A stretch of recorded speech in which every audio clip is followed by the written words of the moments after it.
O uso das plantas na prevenção e no controle de doenças em aves é uma prática milenar que recentemente tem voltado à tona e com muita força. Por isso, no vídeo de hoje, a gente vai falar sobre a fitoterapia, essa área que estuda a utilização de plantas no controle e na prevenção de doenças em aves.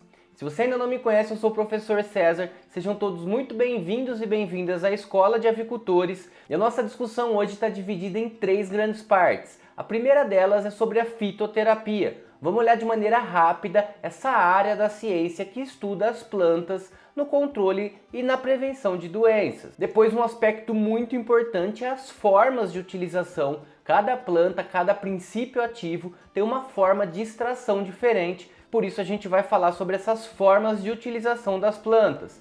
E por fim, fica comigo até o final desse vídeo porque eu vou apresentar as principais plantas utilizadas no controle, no combate das principais doenças que acometem as aves nos sistemas de produção. E se você ainda não é inscrito no nosso canal, se inscreva, ativa o sininho de notificação porque toda quarta-feira e domingo, às 7h30 da noite, a gente tem um vídeo novo específico sobre avicultura. Bom, então vamos começar falando sobre a fitoterapia, essa área da ciência que estuda a utilização, o emprego das plantas no tratamento e prevenção de enfermidades, que não é exclusivo dos animais. A fitoterapia também atua nos seres humanos e nas próprias plantas. E como eu comecei falando nesse vídeo, a fitoterapia, a utilização de plantas para essa função de prevenção e controle de doenças é uma prática milenar. E um ponto importante é que os produtos sintéticos muito difundidos hoje em dia no combate das doenças, os químicos que a gente fala, ele é recente. A utilização desses sintéticos é recente. Se a gente pegar numa linha temporal durante a história da humanidade, nós utilizamos muito mais tempo as plantas para controle das doenças do que os medicamentos que existem hoje em dia. E recentemente a gente está vivendo uma onda de vários braços que a gente chama, que está trazendo à tona novamente a fitoterapia, a utilização dessas plantas. O primeiro deles é o custo desses medicamentos sintéticos. Cada vez mais está ficando mais caro utilizar medicamentos, porque a matéria-prima está ficando mais escassa e mais cara. E isso é repassado aos medicamentos, que é repassado ao consumidor final. Então o preço desses medicamentos tendem a ficar cada vez mais caros e onerar mais os sistemas de produção. Um outro ponto extremamente importante é a diminuição da eficiência desses medicamentos. Por tanto uso de sintéticos que a gente vem fazendo ao longo dos anos, eles vêm perdendo a eficiência no controle e no combate das principais doenças. A gente tem uma discussão muito forte e presente sobre os antibióticos, por exemplo, para a retirada dos antibióticos, porque o antibiótico seleciona e cria bactérias mais resistentes. Então vira um círculo vicioso de utilização de antibióticos cada vez mais fortes para poder combater bactérias cada vez mais potentes. E aliado a isso, a gente tem uma demanda crescente do mercado consumidor por práticas mais sustentáveis na produção. O consumidor está cada vez mais atento àquele produto que ele está consumindo e buscando um produto mais natural a cada dia. Por isso, a utilização da fitoterapia tem ganhado força recentemente. Bom, visto esse contexto da utilização das plantas para controle e prevenção das principais doenças, essa área da ciência que é a fitoterapia, a gente vai falar um pouquinho sobre as formas de utilização dessas plantas. Isso é extremamente importante, porque dependendo do princípio ativo que aquela planta tem e qual é a função que ela vai exercer no meu sistema de produção, eu tenho uma forma de utilização dela diferente. Eu vou pontuar para vocês as principais formas de utilização e é importante vocês entenderem porque na hora que a gente for falar sobre as principais plantas, a gente vai falar sobre como utilizá-las. E a forma de utilização está linkada, está vinculada a essa parte da nossa videoaula. Então, quais são as principais formas de uso das plantas para as aves? A primeira delas é o pasto enriquecido com essas plantas medicinais. E aqui a gente tem 3 pontos fundamentais de exploração. Se a gente está trabalhando com pasto nativo, que é o recomendado muitas vezes para essa discussão da introdução de subbosques, e a gente tem vídeo no canal falando dessa área de pasto, eu vou deixar aqui no card que está aparecendo em cima e também na descrição do vídeo para vocês assistirem depois a aula sobre composição da área de pasto. E dentro dessa perspectiva, a gente tem o pasto nativo, e no pasto nativo nascem essas espontâneas, que são ervas, que são plantas medicinais para as aves. Então quase sempre esses pastos nativos, quando a gente não interfere no ecossistema, ele já nasce as principais plantas que a gente utiliza nos sistemas de produção. Um segundo ponto importante é que mesmo em pasto cultivado, com rotação, as espontâneas com potencial medicinal aparecem. Então quando a gente adota esse mecanismo de rotação ali dentro da área de pasto, a gente dá a possibilidade para uma recuperação melhor da área e também uma fertilidade melhor do solo. Melhorando a fertilidade, vêm as espontâneas com potencial de utilização como plantas medicinais. E se a gente for introduzir uma área de pasto, a gente pode inserir as sementes das plantas medicinais junto com as gramíneas, com as leguminosas. Então tem esse mecanismo de inserir as sementes das plantas medicinais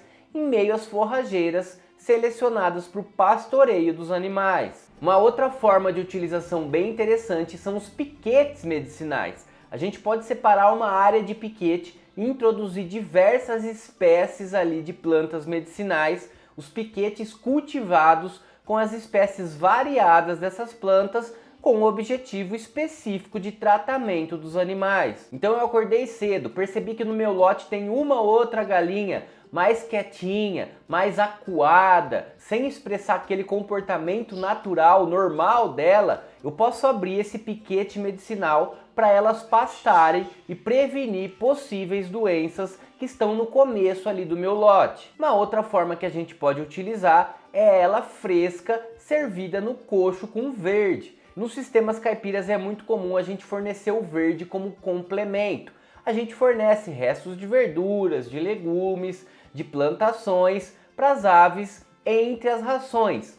E com isso a gente pode introduzir as plantas medicinais para fornecer para as aves nesses intervalos, como complemento junto com esse verde. Então eu tenho essa opção, ou de servir junto com esse verde complementar, como o rami, por exemplo, que pigmenta, que tem uma função de pigmentar a gema, as verduras de maneira geral, ou eu ponho em separado para as aves consumirem. E uma outra forma que a gente utiliza para fornecer essas plantas medicinais às aves é em pó misturada nas rações. E aqui um ponto interessante, porque em pó eu tenho o potencial de secar essa planta à sombra, eu pego as partes da planta que são usadas como medicinal, seco elas à sombra e trituro e misturo junto com os componentes da ração. Essa é uma forma muito utilizada porque ela tem algumas vantagens com relação às outras formas que a gente acabou de ver. A principal dela é a administração, é a gente ter maior segurança na dosagem administrada, uma regularidade melhor na distribuição e também permite conservar por mais tempo essas plantas. Porque como a gente vai secar ela e deixar ela sem água, sem umidade, ela consegue permanecer mantendo o princípio ativo por mais tempo. Então eu consigo colher essa planta em determinada época e depois utilizar quando for necessário. E um último mecanismo que a gente utiliza para fornecer essas plantas medicinais para as aves é na água de beber, é junto com a água. E aqui a gente tem alguns processos para fazer isso. E é muito importante vocês entenderem esses processos, porque na hora que a gente for falar das plantas, precisa conhecer essas formas de preparo, porque cada planta tem a sua forma de preparo e ela está vinculada a isso que a gente está falando. A primeira delas, que aparece bastante, é a maceração. O que é a maceração?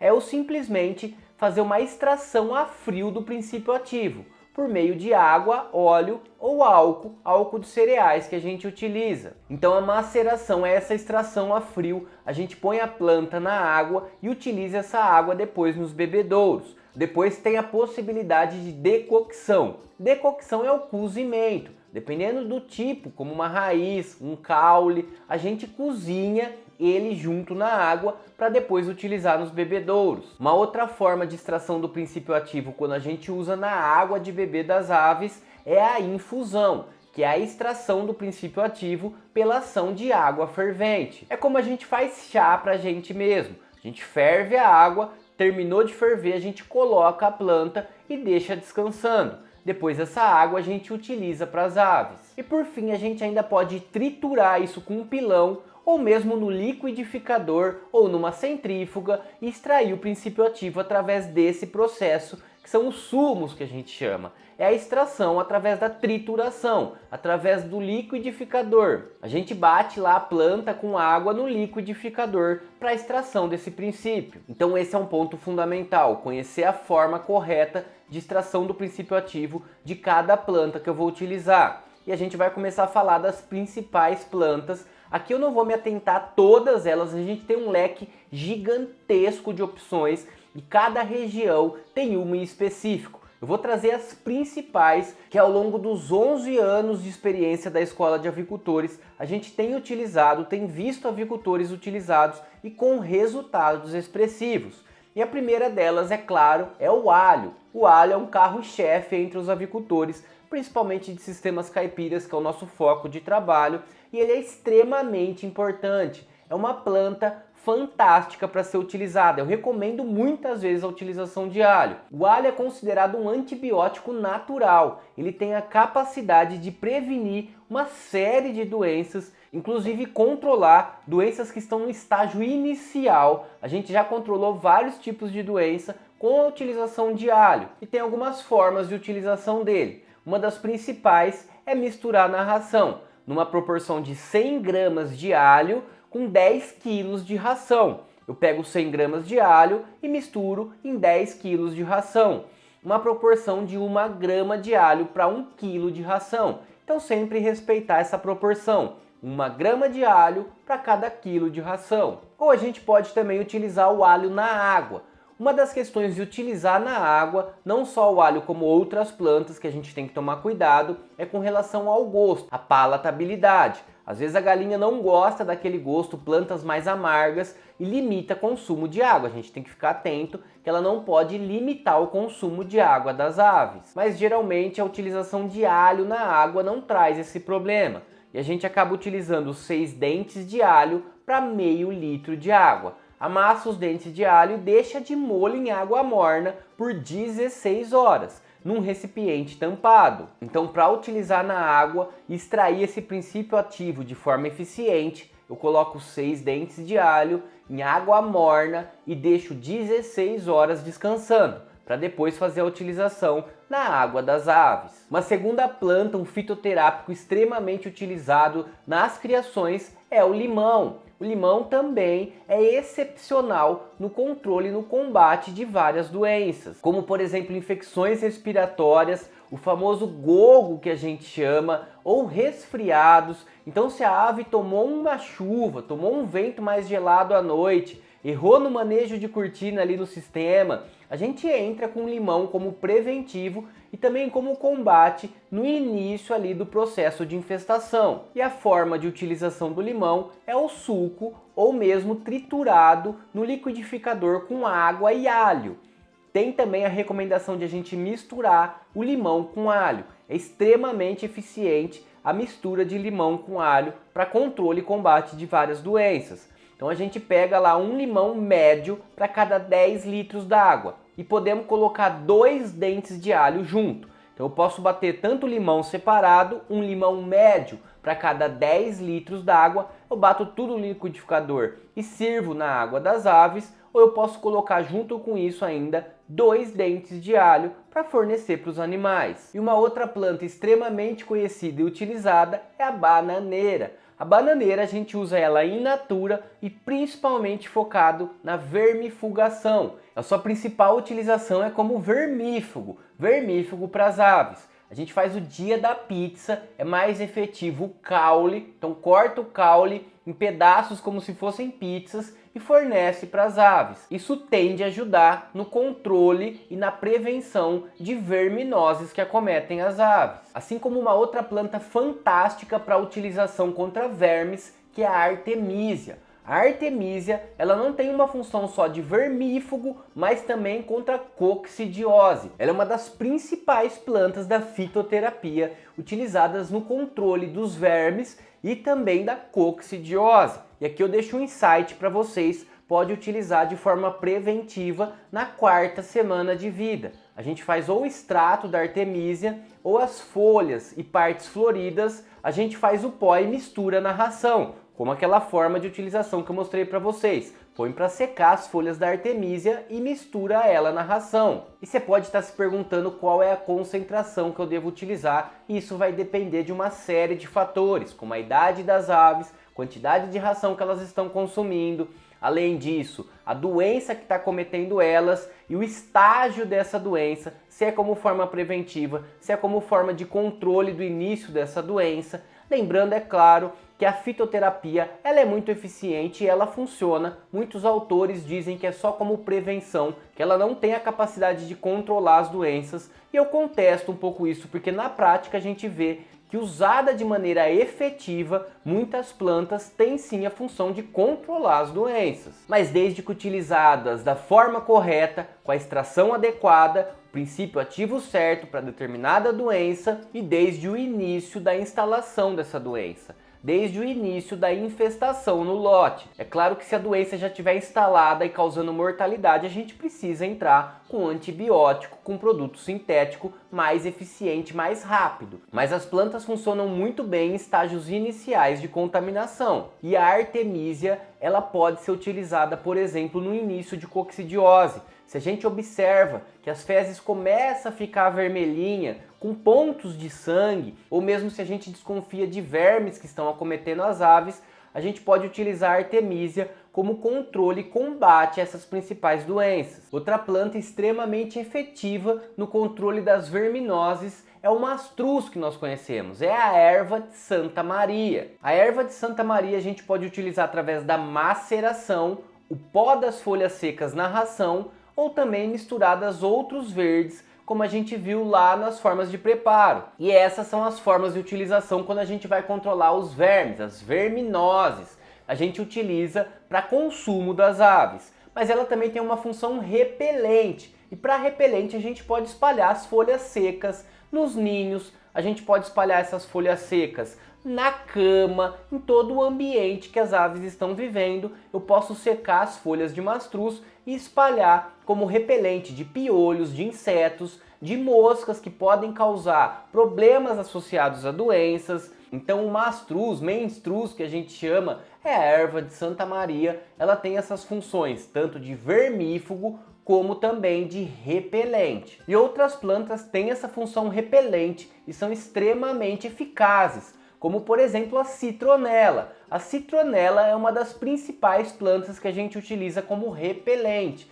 e pode espalhar na cama, nos ninhos, colocar nos pastos, ao redor das instalações. Então a gente pode plantar em toda a cerca que rodeia a área de pasto, toda a parte que margeia o galpão. Eu posso diversificar uma série de plantas e essa é a recomendação: diversificação de plantas, tanto de leguminosas, de gramíneas e de ervas medicinais, como repelentes, por exemplo, como a citronela e como o nim. O nim é outra planta também muito utilizada. A gente seca o nim, seca as folhas de nim e coloca, por exemplo, nos ninhos para controle e prevenção de piolhos, de ácaros. Então, tanto a citronela como o nim e também o mastruz são eficientes no combate, no controle aos principais ectoparasitas, porque são repelentes muito interessantes de serem utilizados. Uma outra planta que a gente tem fácil acesso e ajuda bastante como fitoterapia no combate e na prevenção das doenças é o eucalipto. O eucalipto ele é usado numa função específica que é no combate às infecções respiratórias. Então eu também uso o pó da folha do eucalipto na ração das aves. Eu misturo o pó da folha do eucalipto para as aves consumirem e é efetivo contra as principais doenças respiratórias. Então se eu vou fazer uma vistoria no meu lote e vejo que tem uma ou outra ave começando com um princípio de dificuldade de respirar, se apresentando mais ofegante do que as outras aves, eu posso entrar de maneira preventiva com a folha do eucalipto triturada, seca, é claro, junto com a ração para prevenir um possível aparecimento de doenças respiratórias. O eucalipto é muito efetivo nesse sentido. Inclusive óleos essenciais de eucalipto estão sendo utilizados nos sistemas convencionais. Com essa mudança que a gente vem tendo da perspectiva da utilização de antibióticos, a gente precisa buscar outras alternativas. E os óleos essenciais estão na crista da onda de utilização nos sistemas convencionais, inclusive. E o eucalipto é um deles. Por isso a gente tem que estar atento a essas mudanças, buscar resgatar esses conhecimentos tradicionais e utilizar no nosso sistema de produção, porque eles são sim muito efetivos e até os sistemas convencionais estão de olho neles. E outra planta específica para infecções respiratórias é a tansagem. Tansagem também é uma planta espontânea que nasce nos quintais e ela é muito utilizada e muito eficiente contra as infecções respiratórias. A gente utiliza as folhas da tansagem através de infusão ou mesmo de tintura. E ela é muito eficiente nesse sentido, para a gente poder fazer o controle e a prevenção das principais doenças respiratórias. Mais uma vez, começou a identificar um processo de dificuldade de respiração, eu já entro com uma tansagem, com a folha da tansagem para as aves. Agora passando para um outro problema que acomete as aves, que a gente pode usar a fitoterapia para o combate, para o controle, é a goiabeira no controle da diarreia. Existem relatos da eficiência do suco da goiabeira, do chá da goiabeira, contra diarreias de aves, de suínos, de bovinos. Então é uma planta eficiente no controle da diarreia. E a forma de utilização dela é a decocção dos brotos, ou seja, cozinhar os brotos da goiabeira. O pó das folhas secas também pode ser utilizado na ração, associados ao pó de carvão e soro caseiro. Então a gente pode utilizar junto com a folha da goiabeira o pó de carvão. O carvão vegetal é muito eficiente contra diarreias. Então se as pintainhas começam a apresentar diarreia, quando a gente utiliza um carvão vegetal junto com uma folha da goiabeira triturada na ração, é muito rápida a recuperação desses animais. É uma excelente opção que a gente tem para controle, para combate aí da diarreia que aparece nos animais. Para a gente fechar, é claro que tem muito mais planta, mas eu estou passando pelas principais e as principais doenças que acometem as aves. A gente vai falar da babosa, que a babosa tem uma outra função diferente do que a gente acabou de ver, que ela é cicatrizante e anti-inflamatório. Então a gente pode utilizar ela através do suco fresco ou na forma de ungüentos, pomadas e associadas com mel. Então, por exemplo, quando dá um prolapso de oviduto, a gente fala muito lá que a uveira sai para fora. Para a gente tentar recuperar essa ave, eu posso passar a babosa, posso fazer um unguento, uma pomada de babosa para passar ali naquela oveira que saiu para fora, para retornar ela para dentro, e a babosa vai auxiliar no processo de cicatrização e também na inflamação. Ela não vai deixar aquela área ficar inflamada e ela tem chances de recuperação. Mesmo quando a ave faz um corte, quando machuca, canibalismo, a gente utiliza a babosa, unguento da babosa, pomada, nesses machucados, nessas feridas, para controle de possíveis agentes patógenos que podem acometer aquela ferida e trazer outras doenças associadas, que é porta de entrada para bactérias, enfim. Então, para a gente poder evitar isso, a gente usa uma babosa, um unguento de babosa nos machucados, nas feridas das aves. E ela tem se mostrado efetiva nesse tipo de objetivo. Tá certo, galera? Então o que eu queria deixar para vocês hoje era isso, apresentar essa área da ciência que é a fitoterapia, as principais formas de preparo das plantas e as principais plantas que a gente pode utilizar para prevenção e controle das doenças que acometem as aves. Qualquer dúvida, qualquer questão, deixa nos comentários que eu respondo. Um grande abraço a todos e a todas!